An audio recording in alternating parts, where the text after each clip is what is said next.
Welcome back, everyone. Today we will be reading Chapter 2, so let's get into it. Chapter 2. There was a special room in Castle Whitespire where the kings and queens met. That was another thing about being a king. Everything you had was made especially for you. It was a marvelous room. It was square, the top of a square tower with 4 windows facing in 4 directions. The tower turned very slowly, as some of the towers in the castle did. Castle Whitespire was built on complicated foundations of enormous brass clockwork, cleverly designed by the dwarves, who were absolute geniuses at that kind of thing. The tower completed 1 rotation every day. The movement was almost imperceptible. In the center of the room was a special square table with 4 chairs. They were thrones or throne-like, but made by someone who had the knack, pretty rare in Quentin's expertise, of making chairs that looked like thrones but were also reasonably comfortable to sit in. The table was painted with a map of Fillory, sealed under many layers of lacquer, and at each of the 4 seats, pierced into the wood, were the names of the rulers who'd sat there along with little devices appropriate to said rulers. Quentin got an image of the White Stag and the vanquished Martin Chatwin, and a deck of playing cards. Eliot's place was the most elaborately embellished, as benefited the High King. It was a square table, but there wasn't any question which side was the head. The chairs didn't feel comfortable today. The scene of Jollibee's death was still very clear and present in Quentin's mind's eye. In fact, it replayed itself more or less constantly, with showings every 30 seconds or so. As Jollibee collapsed, Quentin had lurched forward and caught him and eased him to the ground. He groped helplessly at Jollibee's huge chest, as if he'd hidden his life somewhere about his person, in some secret inside pocket or something. And if Quentin could only find it, he could give it back to him. Janet screamed, a full-throated, uncontrollable horror movie scream that wouldn't stop for a full 15 seconds until Eliot grasped her shoulders and physically turned her away from Jollibee's corpse. At the same time, the clearing filled with ghostly green light, a bleak alien spell of Julia's that Quentin still didn't get the details of, or even the broad outlines of, that was intended to reveal any bad actors who might be present. It turned her eyes all black, no whites or irises at all. She was the only one who'd thought to go on the attack, but there was no one to attack. "All right," Eliot said, "so let's talk about it. What do we think happened today?" They looked at each other, feeling jittery and shell-shocked. Quentin wanted to do something or say something, but he didn't know what. The truth was, he hadn't really known Jollibee all that well. "He was so proud," he said finally. "He thought he'd saved the day." "It had to be the rabbit," Janet said. Her eyes were red from crying. She swallowed. "Right? Or hair? Whatever? That's what killed him. What else?" "We can't assume that. The hair predicted his death, but it may not have caused it. Post hoc ergo propter hoc. It's a logical fallacy." If he'd waited even another second, he would have realized that Janet wasn't interested in the Latin name for the logical fallacy that she might or might not have been committing. "Sorry," he said. "That's my Asperger's flaring up again." "So, it's just a coincidence?" she snapped. "That he died right then, right after it said that about his death? Maybe we've got it wrong. Maybe the hair doesn't predict the future. Maybe it controls it." "Perhaps it does not like being caught," Julia said. "I have a hard time believing that the history of the universe is being written by a talking rabbit," Eliot said. "Though that would explain a lot." It was 5 o'clock in the afternoon, their regular meeting time. For the first few months after they'd arrived at Castle Whitespire, Elliot had left them to do their own things, on the theory that they'd naturally find their own courses as rulers, and take charge of the things that best suited their various gifts. This had resulted in total chaos and nothing getting done, and the things that did get done got done twice by two different people in two different ways. So Elliot instituted a daily meeting at which they sorted through whatever business of the realm they seemed most pressing as a foursome. The 5 o'clock meeting was traditionally accompanied by what may have been the most gloriously comprehensive whiskey service ever seen on any of the possibly infinite worlds of the multiverse. I told the family we'd take care of the funeral, Quentin said. It's just his parents. He was an only child. I should say something, Elliot said. He taught me bugling. Did you know he was a werelion? Janet smiled sadly. True story. It went on a solar calendar. He changed only at equinoxes and solstices. He said it helped him understand the animals. He was hairy everywhere. Please, Elliot said. I would give anything to not know how you know that. It helped with a lot of things. I have a theory, Quentin said quickly. Maybe the Fenwicks did it. They've been pissed at us ever since we got here. The Fenwicks were the most senior of the several families who were running things at the time when the Brakebills returned to Fillory. They weren't happy about being kicked out of Castle Whitespire, but they didn't have the political capital to do much about it. So they satisfied themselves with making mischief around the court. Assassination would be a big step up for the Fenwicks, Elliot said. They're pretty small time. And why would they kill Jollibee? Janet said. Everybody loved Jollibee. Maybe they were trying for one of us, not him, Quentin said. Maybe one of us was supposed to catch the hare. You know, they're already trying to put it around that we killed him. But how would they have done it? Elliot said. You're saying they sent a rabbit assassin? Rabbit assassin? They could not turn the seeing hare, Julia said. Unique beasts do not intervene in the affairs of men. Maybe it wasn't the seeing hare at all. Maybe it was a person in hare form. A werehare. Look, I don't know. Quentin rubbed his temples. If only they'd hunted that stupid lizard instead. He was annoyed at himself for forgetting what Fillory was like. He let himself believe that things were all better after Alice had killed Martin Chatwin. No more death and despair and disillusionment, and whatever else the hare had said. But there was more. It wasn't like the books. There was always more. Et in Arcadia ego. And even though he knew it was crazy in a childishly elegant way, he couldn't escape a vague feeling that Jollibee's death was his fault. That it wouldn't have happened if he hadn't been tempted by that adventure. Or maybe he wasn't tempted enough. What were the rules? Maybe he should have gone into the clearing after all. Maybe Jollibee's death had been meant for him. He was supposed to go into the meadow and die there, but he didn't, so Jollibee had to instead. Maybe there isn't an explanation, he said out loud. Maybe it's just a mystery, just another crazy stop on Fillory's magical mystery tour. No reason for it, it just happened. You can't explain it. This didn't satisfy Elliot.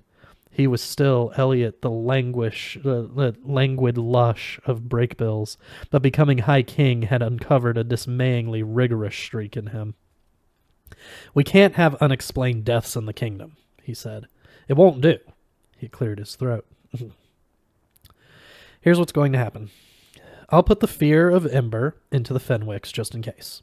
It won't take much. They're a bunch of pussy dandies. And I say that as a pussy dandy myself. And if that doesn't work, Janet said, then, Janet, you'll go lean on the Lorians. That was Fillory's neighbor to the north. Janet was in charge of relations with foreign powers. Quentin called her Hillary Clinton. They're always behind everything bad in the books. Maybe they were trying to decapitate the leadership. Stupid pseudo-Viking fuckers. Now, for Christ's sake, let's talk about something else for a while. But they had nothing else to talk about, so they lapsed into silence. Nobody was especially happy with Elliot's plan, least of all Elliot, but they didn't have a better one, or even a worse one. 6 hours after the fact, Julia's eyes were still flooded with black from the spell she'd cast in the forest. The effect was disconcerting. She had no pupils. He wondered what she could see that they couldn't. Elliot shuffled his notes, looking for another item of business, but business was in short supply these days. "It is time," Julia said. "We must go to the window." Every day after the afternoon meeting, they went out on the balcony and waved to the people. "Damn it," Elliot said. "All right." "Maybe we shouldn't today," Janet said. "It feels wrong." Quentin knew what she meant. The thought of standing out there on the narrow balcony, frozen smiles on their faces, princess waving at the Florians who gathered for the daily ritual, felt a little off. Still. "We should do it," he said. "Today of all days. We're accepting congratulations for doing nothing. We're reassuring the people of continuity in the face of tragedy." They filed out onto the narrow balcony. In the castle courtyard far below, at the bottom of a vertiginous drop, a few hundred Florians had gathered. From this height they looked unreal, like dolls. Quentin waved. "I wish we could do something more for them," he said. "What do you want to do?" Elliot said. "We're the kings and queens of a magic utopia." Cheers drifted up from far below, faintly. The sound was tiny and far away. It had the audio quality of a musical greeting card. "Some progressive reforms? I want to help somebody with something. If I were a Florian, I would depose me as an aristocratic parasite." When Quentin and the others took the thrones, they hadn't known exactly what to expect. The details of what was involved were vague. There would be some ceremonial duties, Quentin supposed, and presumably a lead role in policy making, some responsibility for the welfare of the nation they ruled. But the truth was that there just wasn't much actual work to do. The weird thing was that Quentin missed it. He'd expected Fillory to be something like medieval England, because it looked like medieval England, at least on casual inspection. He figured he'd just use European history to the extent that he remembered it, as a crib sheet. He would pursue the standard enlightened humanitarian program, nothing extraordinary, greatest hits only, and go down in history as a force for good. But Fillory wasn't England. For one thing, the population was tiny. There couldn't have been more than 10,000 humans in the whole country. Plus, that many talking animals and dwarves and spirits and giants and such. So he and the other monarchs, or tetrarchs, whatever, were more like small-town mayors. For another, while magic was very real on Earth, Fillory was magical.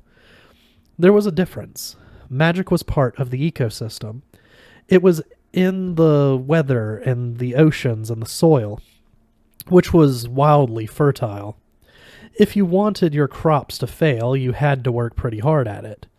Fillory was a land of hyperabundance. Anything that needed making could be gotten from the dwarves sooner or later, and they weren't an oppressed and industrial proletariat. They actually enjoyed making things. Unless you were an actively despicable tyrant, the way Martin Chatwin had been. There were just too many resources and too few people to create anything much in the way of civil strife. The only shortage that the Felurian economy suffered from was a chronic shortage of shortages. As a result, whenever any of the break bills, as they were called, even though Julia had never even been to break bills, as she wasn't slow to point out, tried to get serious about something, there turned out not to be much to be serious about. It was all ritual and pomp and circumstance. Even money was just for show. It was toy money, monopoly money. The others had all but given up on trying to make themselves useful, but Quentin couldn't quite let it go. Maybe that was what had been nagging at him, as he stood on the edge of that meadow in the woods. There must be something real somewhere out there, but he could never quite seem to get his hands on it. "All right," he said. "What next?" "Well," Elliot said, as they filed back inside, "there is this situation with the outer island." "The where?" "The outer island." He picked up some royal-looking documents. "That's what it says. I'm king of it, and even I don't know where it is." Janet snorted. "Outer is off the east coast. Way off. A couple of days' sail. God, I can't believe they even let you be king. It's the easternmost point in the Felurian Empire, I think."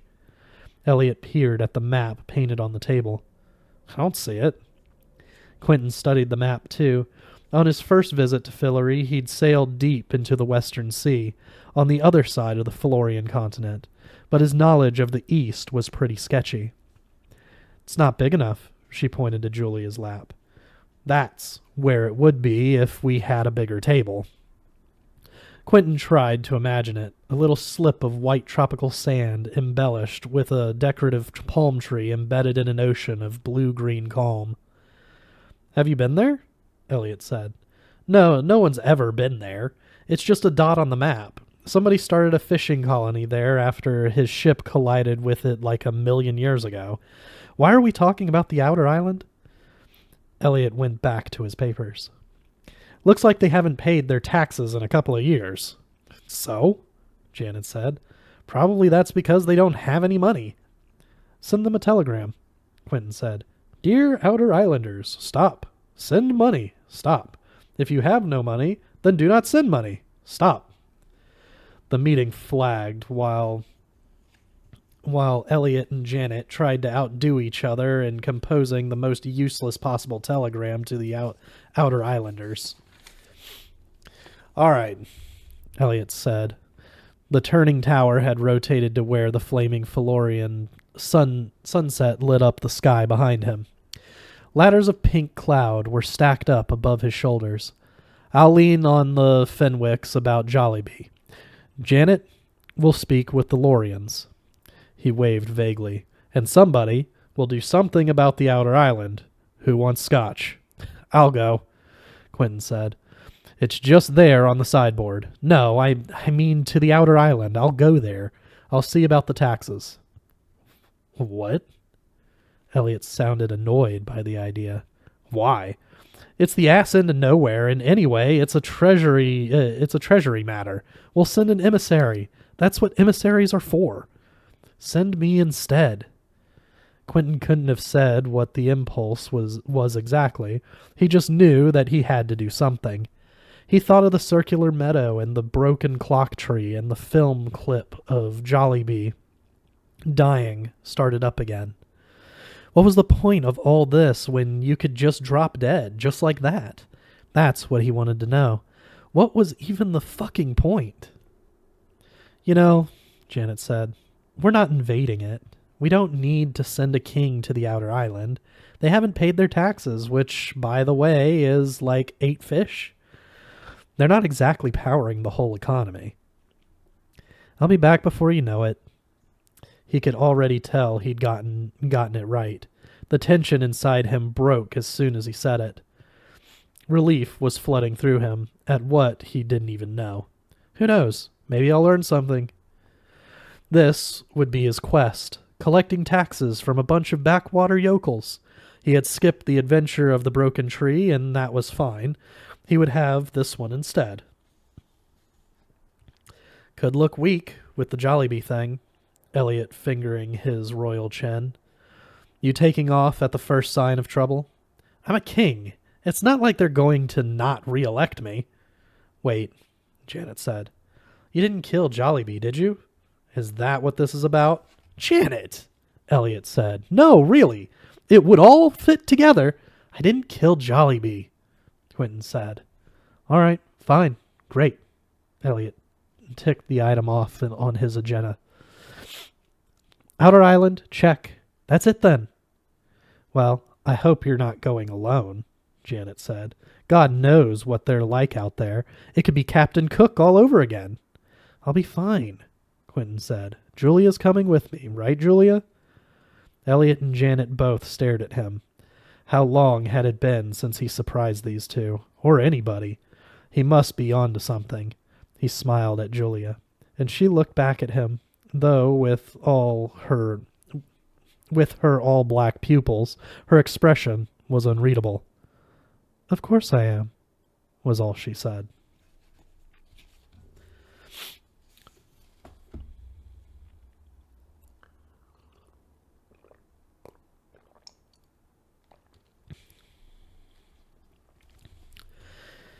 That night, Elliot paid Quentin a visit in his bedroom. When he first found it, the room had been stuffed with an appalling amount of hideous quasi-medieval junk.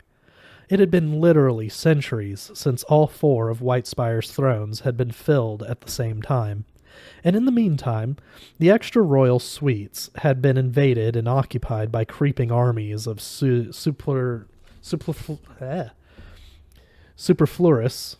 candelabras, defunct chandeliers listing and deflared like beach jellyfish, unplayable musical instruments, unreturnable diplomatic gifts, chairs and tables so piteously ornamental they would break if you looked at them, or even if you didn't, dead animals ruthlessly stuffed in the very act of begging for mercy, urns and ewers, and other even less easily identifiable vessels that you didn't know whether to drink out of or go to the bathroom in. Quentin had had the room cleared out to the bare walls. Everything must go. He left the bed, one table, 2 chairs, a few of the better rugs, and some pleasing and or politically expendent tapestries. That was all. He liked one tapestry in particular that depicted a marvelously appointed griffin, frozen in the act of putting a company of foot soldiers to flight. It was supposed to symbolize the triumph of some group of long-dead people over some other group of long-dead people whom nobody had liked, but for some reason the griffin had cocked its head to one side in the midst of its rampage and was gazing directly out of its woven universe at the viewer, as if to say, yes, granted, I'm good at this. But is it really the best use of my time? When it was finally empty, the room had grown by 3 times its size. It could breathe again. You could think in it. It turned out to be about as big as a basketball court, with a smooth stone floor, towering, timbered ceilings, where light got lost in the upper reaches and made interesting shadows, and soaring Gothic lead glass windows, a few little panels of which actually opened. It was so gloriously still and empty that when you scuffed your foot on the stone, it echoed. It had the kind of hushed stillness that on earth you saw only from a distance, on the other side of a velvet rope. It was the stillness of a closed museum or a cathedral at night. There was some murmuring among the upper servants that such a Spartan chamber was not entirely suitable for a king of Fillory, but Quentin had decided that one of the good things about being a king of Fillory was that you got to decide what's suitable for a king of Fillory. And anyway, if it was high royal style they wanted, the High King was their man. Elliot had a bottomless appetite for it. His bedroom was the gilded, diamond-studded, pearl-encrusted rococo lair of a god king. Whatever else it was entirely suitable.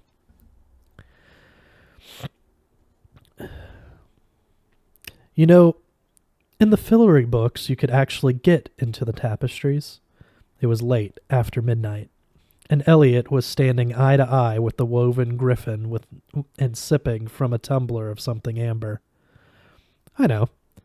Quentin was stretched out on the bed wearing silk pajamas. Believe me, I've tried. If they really did it, I have no idea how they did it. They just look like ordinary tapestries to me. They don't even move like in Harry Potter.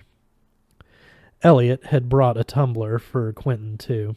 Quentin hadn't drunk any yet, but he hadn't ruled out the possibility either. At any rate, he wasn't going to let Elliot drink it, which he would inevitably try to do when he was done with his own. Quentin made a nest for the tumbler in the blankets next to him. I'm not sure I'd want to get into this one, Elliot said. I know. Sometimes I wonder if he's trying to get out. Now this fellow, he said, moving on to a full-length portrait of a knight in armor.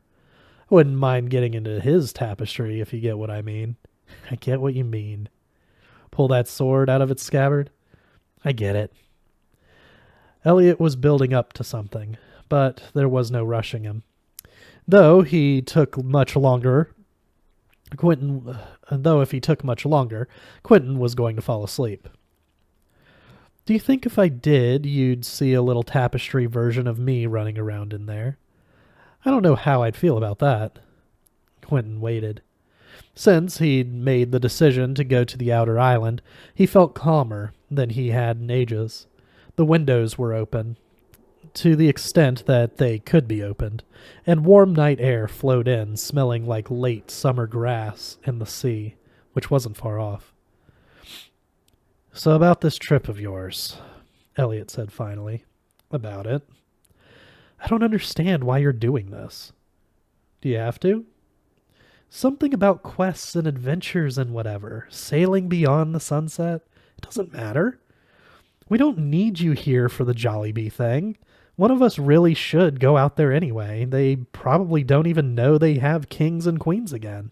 Just pass along any pertinent details as a matter of state security. Will do. But I want to talk to you about Julia. Oh, whiskey time. Trying to drink lying down, Quentin took a bigger swallow than he meant to, and it ignited a brush fire in his guts. He suppressed a cough.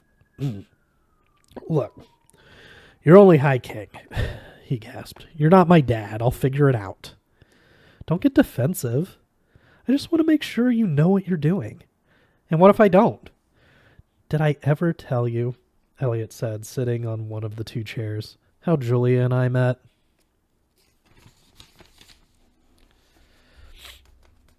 Well, sure. Had he? The exact particulars were fuzzy. I mean, not in granular detail. The truth was that they hardly ever talked about that time. They talked around it. No good memories there for anybody. It was after the big disaster in Ember's tomb. Quentin had been half dead and had to be left in the care of some irritating but ultimately very medically effective centaurs, while Elliot and Janet and the others returned to the real world. Quentin had spent a year recovering in Fillory. Then he went back to Earth and gave up magic. He spent another 6 months working in an office in Manhattan until Janet and Elliot and Julia finally came and got him. If they hadn't, he'd probably still be there.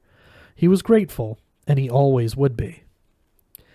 Elliot stared out the window into the black moonless night, like an oriental potentate in his dressing gown, which looked too heavily embroidered to be comfortable. You know, Janet and I were in pretty rough shape when we left Fillory. Yeah. Though at least Martin Chatwin hadn't chewed you practically in half. It's not a contest, but yes, that is true. But we were shaken up. We loved Alice too, you know, in our way. Even Janet did. And we thought we'd lost you as well as her. We were well and truly done with Fillory and all its goods and chattels, I can tell you. Josh went to his parents in New Hampshire, and Richard and Ananias went off somewhere to do whatever it was they'd been doing before they went to Fillory. Not big mourners, those two. I couldn't face New York again, nor could I face my grotesque so-called family in Oregon, so I went home with Janet to L.A. That turned out to be an excellent decision. You know, her parents are lawyers. Entertainment lawyers. Fantastically rich. Huge house in Brentwood. Working all the time. No discernible emotional life whatsoever. So we sucked around Brentwood for a week or two until Janet's parents got tired of the sight of our post-traumatic faces, shuffling off to bed as they were getting up for a pre-dawn squash match. They packed us off to a fancy spa in Wyoming for a couple of weeks. You wouldn't have heard of it. It was that kind of place. Impossible to get into and ludicrously expensive, but money means nothing to these people, and I wasn't about to argue. Janet practically grew up there. The staff all knew her from when she was a little girl. Imagine that. Our Janet, a little girl. She and I had a bungalow to ourselves and positively legions of people to wait on us. I think Janet had a manicurist for every nail. And they did a thing with mud and hot stones. I swear to you, there was magic in it. Nothing feels that good without magic. Of course, the terrible secret of places like that is that they're horrifically boring. You have no idea the extremes we were driven to. I played tennis. Me! They got very scoldy when it came to drinking on the court, I can tell you. I told them it's just part of my form. You can't relearn technique, not at my age. Well, by the third day, Janet and I were considering having sex with each other just to relieve the tedium. And then, like a dark angel of mercy come to safeguard my virtue, Julia appeared. It was like one of those Poirot mysteries set at a posh country seat. There was some accident down by the pool. I was never clear on the details, but an enormous fuss was made. I suppose that's one of the things you pay for, first-class fuss. At any rate, the first time I laid eyes on our Julia, she was being carried through the lobby, strapped to a blackboard, soaking wet, and cursing a blue streak and insisting that she was fine, absolutely fine. "Take your paws off me, you damn dirty apes." The next day, I came down to the bar around 3 or 4 in the afternoon, and there she was again, drinking alone, all in black. Vodka gimlets, I believe. The mysterious lady. It was painfully obvious that she didn't belong at the spa. Her hair was a rat's nest you literally can't imagine. Worse than now, even. Her cuticles were bitten down to the quick, shoulders hunched, nervous stutter. And then, she had no grasp of how things worked. She tried to tip the staff. She pronounced the names of French wines with an actual French accent. Of course I was drawn to her at once. I figured she must be Russian, daughter of a jailed oligarch, that sort of thing. But no one but a Russian could afford to stay there and still have hair that bad. Janet thought she was just out of rehab and, from the looks of it, headed right back in. Either way, we fell upon her like starving people. The approach was subtle. The trick was not setting off her alarms, which were all obviously set to a hair trigger. It was Janet, that mistress of seduction, who cracked her in the end. She planted herself in a public lounge and complained loudly about a rather involved computer issue. You could watch our Julia wrestle with herself, but it was a fait accompli. After that, well, you know how it is on those vacations. As soon as you learn another person's name, they become inescapable. We ran into each other everywhere. You wouldn't think a place like that was her style, would you? But there she was, up to her neck in mud with cucumber slices over her eyes. She was constantly plunging in and out of baths and things. Once Janet tried to go in a steam bath with her, but she'd turned it up so high everybody else had to flee. Probably she had them thrash her with birch twigs. It was like she was trying to rid herself of some stubborn taint. It came out that she had a weakness for cards, so we spent hours just drinking and playing three-handed bridge, not talking. We didn't know she was a magician, of course. How could we? But you could tell she was bursting with some terrible secret. And she had those things that one likes about magicians. She was disgustingly bright and rather sad and slightly askew. To tell you the truth, I think one of the things we liked about her was that she reminded us of you.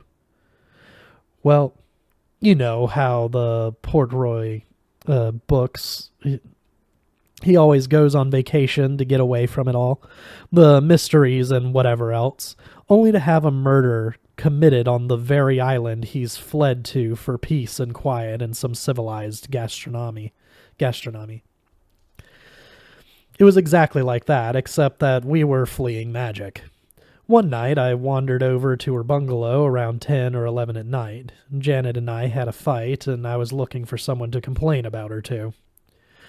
When I passed Julia's window, I saw that she was building a fire. That was odd to begin with. The fireplaces were absolutely enormous in those bungalows, but it was the middle of summer and nobody in their right mind was using them. But Julia had a roaring blaze going. She was building it very methodically, placing the logs very carefully. She marked each log before she put it on, scraped away some of the bark with a little silver knife. And then, as I watched, I don't know how to describe it so you'll understand. She kneeled down in front of the fire and began putting things in it. Some of the things were obviously valuable. A rare shell, an old book, a handful of gold dust. Some of them must just have been precious to her. A piece of costume jewelry, an old photograph. Each time she put one in, she'd stop and wait a minute. But nothing happened. Except that whatever it was burned or melted and gave off a nasty smell. I don't know what she was waiting for, but whatever it was, it never came. Meanwhile, she got more and more agitated. I felt utterly tawdry spying on her, but I couldn't look away. Finally, she ran out of precious things, and then she started crying. And then she put herself into the fire. She crawled over the hearth and collapsed, half in and half out of the flames, sobbing her little heart out. Her legs were sticking out. It was awful to see. Her clothes went up right away, of course, and her face got black with soot. But the fire never touched her skin. She was absolutely sobbing. Her shoulders shook and shook. Elliot stood up and went to the window. He struggled with one of the little panes for a second. Then he must have found a catch Quentin had never noticed, because he pulled the whole window open. Quentin couldn't see how he did it. He put his glass on the sill. I don't know if you're falling in love with her, or if you just think you are, or what it is you're doing, he said. I suppose I can't blame you. You always did like to make things as hard as possible on yourself. But just listen to what I'm telling you. That was how it all started. How we knew she was one of us. The spell was something very strong. I could hear the hum of it even over the fire, and the light in the room had gone a funny color. But so much of her magic is just impossible to parse. I knew right away she'd never been to Breakbills, because it sounded like gibberish to me, and I couldn't get within 1,000 miles of how it worked or what she was trying to do, and she never said, and I never asked. But if I absolutely had to guess, I'd say she was attempting a summoning. I'd say she was trying to bring back something that she'd lost, or that was taken away from her. Something that was very precious to her indeed. And if I had another guess, I'd have to say that it wasn't working. That's it for Chapter 2. We'll see you guys next week with Chapter 3.